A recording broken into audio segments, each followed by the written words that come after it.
व्यक्तिगत तौर पे आपके लिए भी अभिभावक कोई लगता है?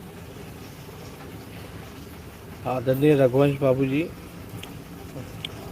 हम सब लोगों के अभिभावक रहे और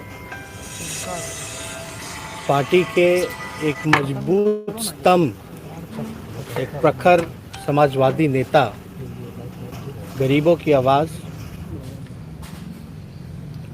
और ख़ास तौर पे हमारे पिता से जो संबंध रहे, उनके पिता के नहीं रहने के बाद जो मार्गदर्शन, जो गाइडलाइंस जो उनका रहा, हम कभी अपने आप को अकेला नहीं समझते थे। आज उनके निधन की खबर सुनकर के हम लोग सब लोग जो है मर्माहत हैं, दुखी हैं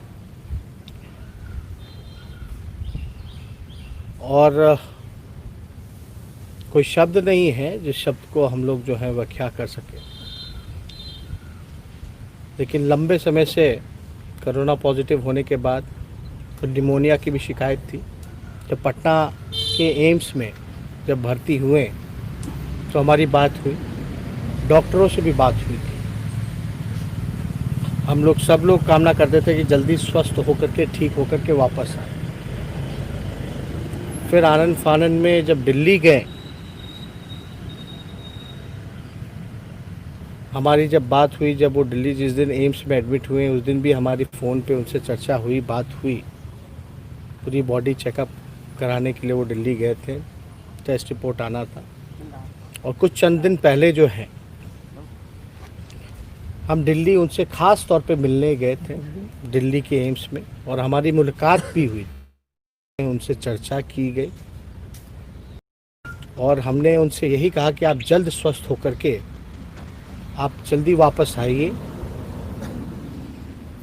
उन्होंने यही कहा कि हम जल्द स्वस्थ होकर के हम आएंगे और बिल्कुल अकेला करके चले गए हम लोगों को। ये हम लोगों को ये उम्मीद ही नहीं थी कि इतनी जल्दी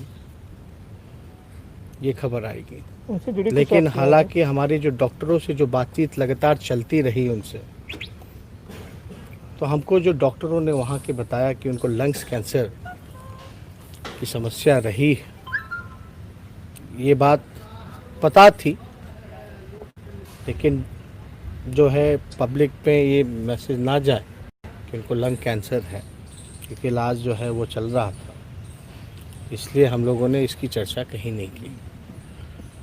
और हमारा कर्तव्य बनता था, फर्ज बनता था कि उनसे मिले, क्योंकि ऊर्जा का केंद्र रहे वो।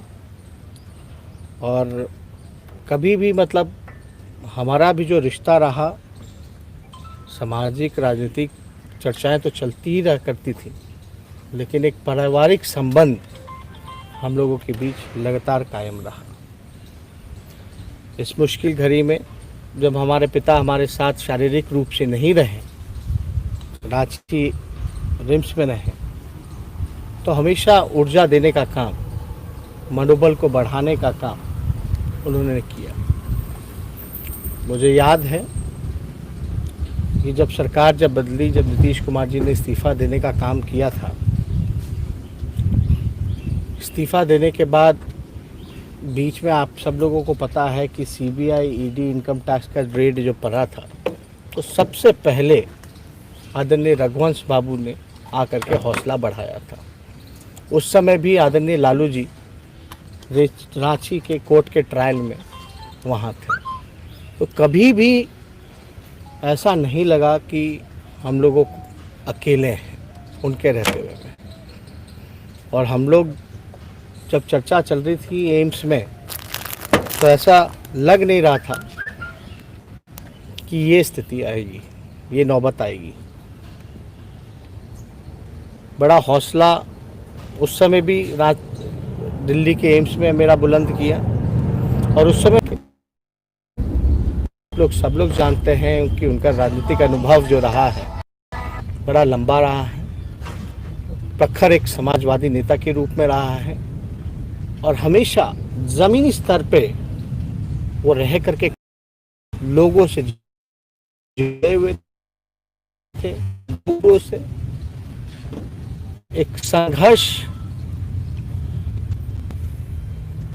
करने की जो ऊर्जा उनमें रही है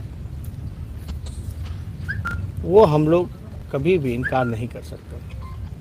उनसे काफ़ी कुछ हमको सीखने को मिला, इसलिए बड़ी दुख की बात है। अभी हमारे उनकी पुत्र से भी बात हुई, जब ये खबर न्यूज़ चैनलों में चल रहा था कि रघु नहीं रहे तो यकीन नहीं हो रहा था हमको। उनके पुत्र सत्यप्रकाश जी से हमारी बात हुई है और इस बात को लेकर के सब लोग जो है मर्माहत हैं। तो इसमें को हम चाहेंगे कि उनकी आत्मा को जो है शांति मिले और इस दुख की घड़ी में हम उनके परिजनों के साथ मजबूती के साथ खड़े हैं और जो रघुवंश जी का जो सपना था उसको आगे ले जाने का हम लोग काम करेंगे। बहुत बहुत धन्यवाद।